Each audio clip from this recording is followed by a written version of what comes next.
Top 10 travel tips for Thailand, solo backpacking. So in this top 10 backpacking tips for Thailand, we're going to be covering booking flights, planning locations, packing, accommodation, expenses, money, travelling in and around Thailand, what to take, people of Thailand, food, drinks, entertainment, and my favourite one, top tips at number 10. I've compiled this list based on my own experience having travelled Thailand for 30 days in 2024, and I travelled around the northern region and the southern region, and I just wanted to share with you some of my frustrations, some of my tips that will be probably useful for yourselves, for those of you that are travelling solo or even with a group. You may be travelling for 1 week, 2, or for 30 days plus like myself. Hopefully you'll find some of these tips very useful. Number 1. Book your flights early. Best advice I can give you, if you know you're going to Thailand 6-7 months in advance, try and book your flights early. You'll get a good discount, you'll get them cheaper. Another thing to look out for is how you're booking your flights, whether you're going to go direct or whether you're going to do stopover. I did a stopover by booking a 6 and 6 flight flying from the UK, so 6 hours from the UK to Doha, with a 1 hour stopover, 1 hour 40 minutes, then continue on the journey to Bangkok for another 6 hours. That worked really well for me, as you get to spread your legs, get to have a relax, also get to do a bit of duty-free shopping when you're at your stopover airport. If it's for you, you might want to stop over for a few nights somewhere else, but for me, heading straight to Thailand, heading straight to Bangkok, just get there. Direct flights were optional at 14 hours plus from the UK, but for myself it was more cost effective and cheaper to do a 6 and 6. When booking flights, try and use a credit card if you can. So get a credit card before you're going to book your flights, and maybe get a credit card that gives you rewards and extra perks, such as air miles, such as free ATM fees, and other rewards as well. So be sure to look at those perks. And another top perk from one of these credit cards out there is the airport lounges. Very handy, highly recommended. So for number 1, book your flights truly well early. Number 2, plan roughly where you want to go, as in the cities. Try not to keep a regimented itinerary as to what you're going to do and where you're going to go, because it will change, because you will end up having so much fun in certain areas that you're going to want to stay there longer. Myself, what I did was added a buffer of extra 2 days for a lot of my destinations, because I found that I spent more time in Chiang Mai than I did in Pattaya, or more time in Koh Samui than I did in Pai. So, make sure you've got a good little buffer around and roughly plan where you want to go. Don't be too regimented. Enjoy yourself. Don't stress yourself out. A lot of the events, a lot of the attractions you can do, you can just rock up. They're all very flexible. So plan where you want to go. Don't be too regimented about it, and always add a buffer of a few extra days, because you are definitely going to have fun. Number 3, packing. So my favourite subject, I think, for now is packing, and pack light. Don't be taking the following items with you, because you'll be just lugging it around the whole of Thailand. It's hot. You can get a lot of these, you can get everything out there. So try not to pack too much for your journey. Don't be taking a heavy coat, jumper, jeans, any hiking boots. Don't be taking any bulky trainers, or even a water bottle, or even one of those neck pillows you see constantly on the aeroplanes, and a tablet so you can watch your videos. That stuff, that junk, you're just going to be lugging it around, pointless. I'd probably recommend just take an old pair of jeans, old jumper, the stuff you're going to be throwing away when you get there, because it's obviously going to be cold when you're leaving your domestic country going out to Thailand. But as soon as you hit Bangkok and those double doors open when you're at the airport, the heat is going to kick in. So be sure not to take too much tat with you. My top packing items for me were a micro towel, a large one, perfect, a beach cover, the ones you put on the floor on the beach and you hook into the ground, big sheet, sandproof, waterproof, ideal. Folds up into a pouch. Waterproof, ultra thin coat for those possible rainy days, but you could always buy yourself one of those cheap plastic ponchos when you're out there. A dry bag, very handy, especially if you're going to be beach hopping or island hopping like myself. You can just chuck all your stuff in there, your phone, your camera, your action camera, your lot, fold it up.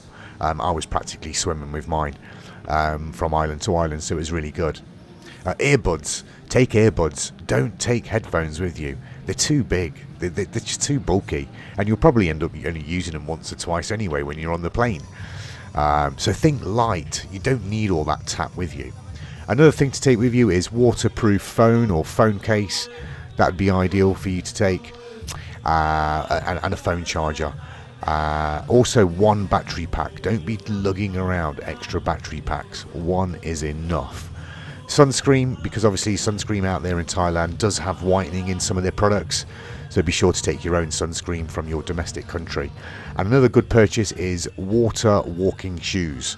So these shoes were absolutely brilliant for when you want to be walking around pebbly beaches, even getting into the sea. There is going to be some pebbles and rocks if you're going to be going snorkeling, so I highly recommend those to take with you. So pack light. Don't be taking too much tat with you. Accommodation. So for accommodation, what I did was pretty much book ad hoc as I entered Thailand. The only hotels and guest houses I booked was when I first arrived into Bangkok, and a few nights for at the full moon party. The rest I just did last minute on the day, and probably just rocked up on some of the places. I mixed it up during my travel by staying in luxury hotels, hostels, guest houses and hotels. It was just brilliant. It was just so flexible. It's actually cheaper than you think and more convenient when you just rock up. It's just perfect because you can get to check out the rooms in advance, make sure you're happy with it, or even change the room. The prices, are obviously going to be different online than there are face-to-face. So ask the question, do a bit of bartering. You can also check on booking.com and other apps whether there is vacancies or whether they're already full, so you can skip that off. And there's loads of options. Don't be scared to come out your comfort zone. Some of these pictures that you see for some of these hotels and guest houses just don't do them justice, but when you actually physically then arrive there, it's like, wow, this should be like a 4-star, yeah, it's a 2, or this should be a 3-star, yeah, it's a 1. You'll be surprised what you get in your hotels. And plus you'll be in your hotel room for such a short time. Try not to spend too much time looking for accommodation and spending hours and hours and hours before you go deciding where you're going to stop, because that's what I did. Avoid all that time, honestly. Spend that time learning Thai, and then you will have a much better experience than spending all those hours looking for hotels. So that's number 4, accommodation. Number 5, expenses, money. So what I did, I exchanged my money in the UK months in advance my trip. I managed to exchange it free of charge with no fees. I had it delivered to my house because it was orders of over £500 from John Lewis. It was just perfectly convenient for me. You could do the same as well. If I'd recommend for you to do the same, just put £50 aside per week or per fortnight, and once you've built up that £500 pot or whatever pot, just get the money in advance. Save yourself the hassle of arriving in Thailand, going to ATMs, going to exchange boxes. It's just not worth the hassle. So like me, hassle free, take your money in advance. Other couple of tips about money: get a credit card which offers free ATM withdrawals. So in Thailand, all the ATMs charge a 200 baht fee. Can't get around that, but it's your issuing card that will charge a fee for taking money out whilst you're abroad. So have a look at credit cards or debit cards that do not charge you that fee. Hence going to option 1 when you're booking a flight, you've probably got that card as well. Get a card with Avios points that gives you air miles. Very, very handy. Just really good if you're going to be flying a lot over the years. ATMs, I used ATMs a couple of times towards the end of my holiday. But obviously with the card I had, I wasn't accruing any card fees, but I was still having to pay the 200 baht ATM fee, which was fine. Cash is king in Thailand. Take as many or exchange as much money as you can into 100 baht notes. It's just a lot easier, especially if you're going to be going to rural areas, side streets, street markets, places like that. 1,000 bahts is just a pain to break when you're out shopping and doing some street ventures as well. So that's my top tip: expenses and money. Number 6, traveling in and around Thailand. So they do have a network of taxi services and apps. So what I would suggest you do before you arrive in Thailand is to download the following apps and set them up and go as far as you can go within setting them up, which is Grab and Bolt. Both great apps for ordering taxis and getting you in and around Thailand. Bolt offers to store your debit and credit card when making payments, whereas Grab is only cash only payments. So when you use Grab, you order the taxi, it will give you a price, and at the end of your journey you will have to pay that price or any other additional tips, whereas with Bolt it's logged onto your card, so you can just leave and it will just take it out of your debit card within the app. No issues traveling either around Thailand or using any of these Bolt apps or Grab apps. They all work seamlessly. Taxi motorbikes are probably the best way to get around in Bangkok and other areas, cash only there. Avoid getting a taxi in Bangkok if you can. It's just gridlocked in the main areas. Use motorbike taxi or get the train BTS. You just be a lot more easier that way. Trains are easy to use and navigate. Ticket booths are available. Try and use the ticket machines. They're easier, quicker, simpler, and a few baht to get around. So that's another tip there when it comes to travelling in and around Thailand. Getting flights in and around Thailand, again, seamless. You can use the usual flight booking apps or even use the direct airlines to book your flights. It's just really seamless. Use third-party booking apps, so we've covered that off. Ferries as well. So when it comes to ferries, very easy to use, very easy to navigate, cheap every hour depending on where you are, which island you're at. Book online. Be careful as well, you will make mistakes when you're out there.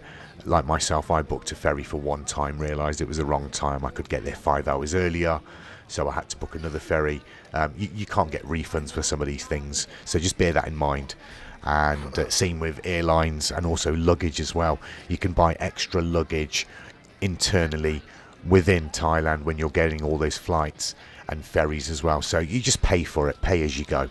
But very, very seamless travelling in and around Thailand. No issues at all. So that's number 6. Number 7. This is my favourite one. If I was to do the whole trip again, I would do number 7. I wouldn't take anything. I wouldn't even take a toothbrush. It's pointless. You can just buy everything out in Thailand. It's cheap. It's everywhere available. Stores, supermarkets, 7-Elevens. Everything is around there to buy. Clothes, pants, socks, shorts, swimming gear, night gear, medicines. Just don't take anything with you. Just get it all out there. Dresses and stuff like that. Shoes, socks, you'll get everything out there. If I was to do Thailand all over again, I would not take anything with me. I'll be just taking my passport and my suntan lotion. That is it. That's number 7. Number 8, the people. I found Thailand and the people very respectful, very proud of their country and lovely to communicate with, having taken Thai lessons before I went away to Thailand. So, 4 weeks before going to Thailand, I went online and paid £90 and got 10 lessons from Fiverr and learned Thai with a lady from Chiang Mai over a period of 3.5 weeks. So I was able to communicate, greet, say hello, order things, buy things, numbers. It was the best thing I ever did, was learning Thai. It absolutely, really broke the barriers, great icebreaker, and they respect that. Thai people absolutely respect that. So if I was you, for my number 8, if you want to have a good time with the people, spend a bit of time, have a trial lesson for £7, $5, and just take Thai lessons. You will not regret it. You will have the best time of your life, and it's a nice, easy language to learn as well. if you get your tones right. So that's number 8. Number 9, food. I'd venture out everywhere, honestly. Don't be afraid to venture out down the side streets and try and test all the food, and really enjoy it. Really do. You'll get your usual, commercial food joints out there, but the main place is trying the Thai street food and restaurants. You're just going to be absolutely wowed by it.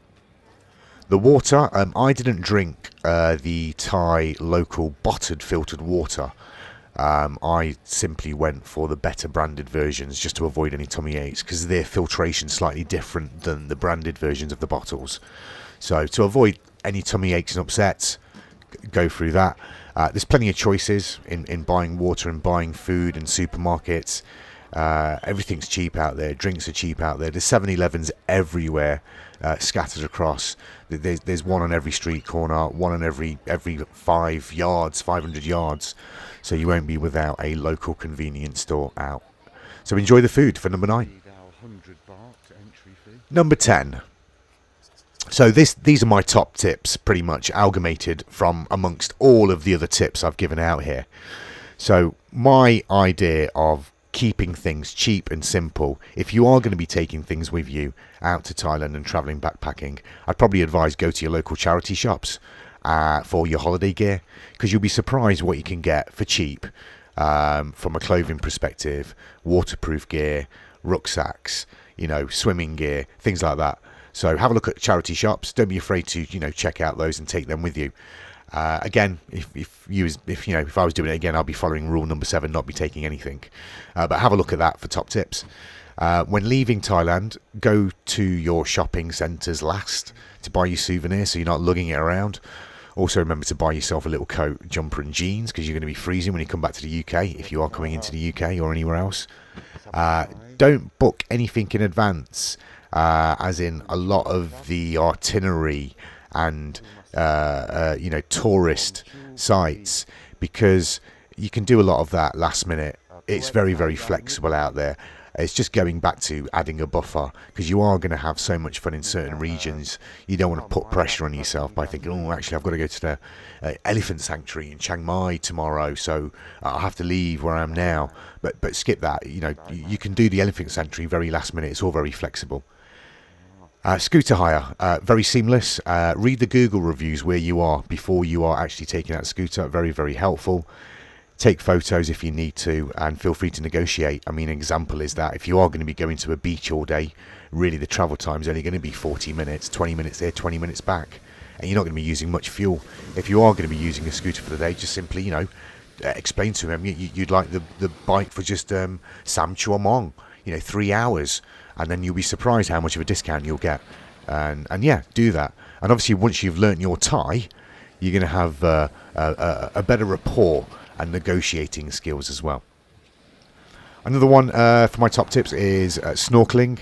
Optional. You can take your own mask with you and lugging it around Thailand, but you can buy all this stuff out there. But I'd highly recommend you take some decent snorkeling kit with you if you are. It's amazing out there. You're going to have lots of fun out there. Other top 10 tips within that is, listen, check out the cannabis dispensary stores and venues. Be sure to check out a lot of the cannabis themed beaches and beach houses and bars, because think about it, they're not going to be as busy as the typical bar or cafe next door because of whatever stigma it is, but you'll be surprised, they tend to have the best views and venues when it comes to beaches and bars. So don't be shy checking out some of the cannabis dispensaries and also some of the themed beaches and bars. You're going to have lots of fun there. Learn Thai, it's easy. Pick it up and it's respected. SIM cards, mobile phones, you can really get any eSIM. If your mobile supports the digital eSIM, then simply order one from AIS or any of the providers before you go to Thailand. Install that or set up the SIM on your phone as far as you can. Then when you get into Thailand, just enable it, and all the hard work's done, and you can then start completing your setup processes with all the other apps you downloaded prior to that, like your Grab and your Bolt. So eSIM is the way to go, and don't be tight for looking at the rates. 30 days will get you £25 or $30 for a decent amount of data, unlimited. For physical SIM cards, not really sure about that. My other alternative for that was just to get one at the airport, like every other YouTube video is explaining. So SIM cards, get them out there if you're looking for a physical one. Look, man, try and do all the donkey stuff before you go. Getting your money, getting your SIM card, book your one hotel when you arrive into Bangkok.